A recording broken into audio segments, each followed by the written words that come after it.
खेत बचाओ अभियान की। खेत बचाओ अभियान ये आपके बिना नहीं चल सकता। 1 जून से 30 जून तक, 1 जून लगभग आई गई है, आज उसका पूरी रूपरेखा प्रस्तुत की जाएगी।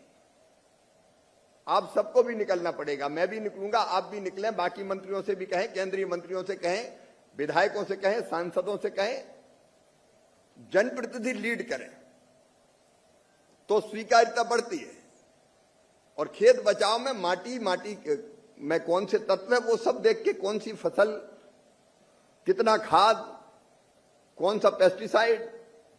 अभी हमने एक प्रयोग के बारे में और आपसे माननीय मंत्रीगणों से शेयर करना चाहता हूं। मित्र कीट भी पेस्टिसाइड की कम जो आवश्यकता उसको कम कर देंगे, खत्म कर देंगे।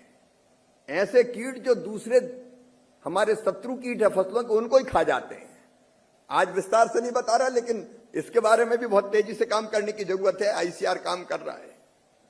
खेत बचाओ अभियान में आप इस सब चीजें जोड़ सकते हैं। बीजों के मिनी किट देना, अभी दो ना आप जनता के सामने दो। और बड़े कार्यक्रम नहीं करना, गांव के कार्यक्रम करना है। 100-200 लोग आएंगे किसान, और उनके सामने प्रस्तुतिकरण होगा वहां की परिस्थिति के हिसाब से।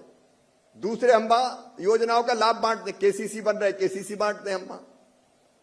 किसान सम्मान निधि में कोई रह गया है औपचारिकता पूरी करके, उसका लाभ हम दे दें। हमको कोई मैकेनाइजेशन का लाभ देना है, जनता के सामने दो ना। बेईमानी तब नहीं होगी जब सबके बीच में हम योजना का लाभ देंगे।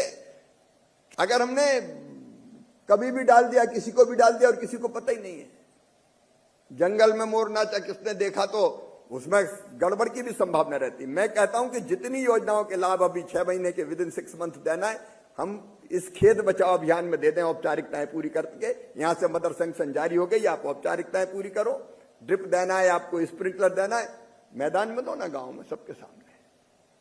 तो हम योजनाओं का लाभ भी उनको ढंग से बांट सकते हैं, जागरूकता भी पैदा कर सकते हैं, कितना खाद डालना है वो भी बता सकते हैं। सारी चीजों की जानकारी खेत बचाओ में, चूंकि प्रेजेंटेशन होगा, मैं ज्यादा समय नहीं लेता, लेकिन इसको बहुत गंभीरता से हम चलाने की कोशिश करें, खेत बचाओ अभियान की।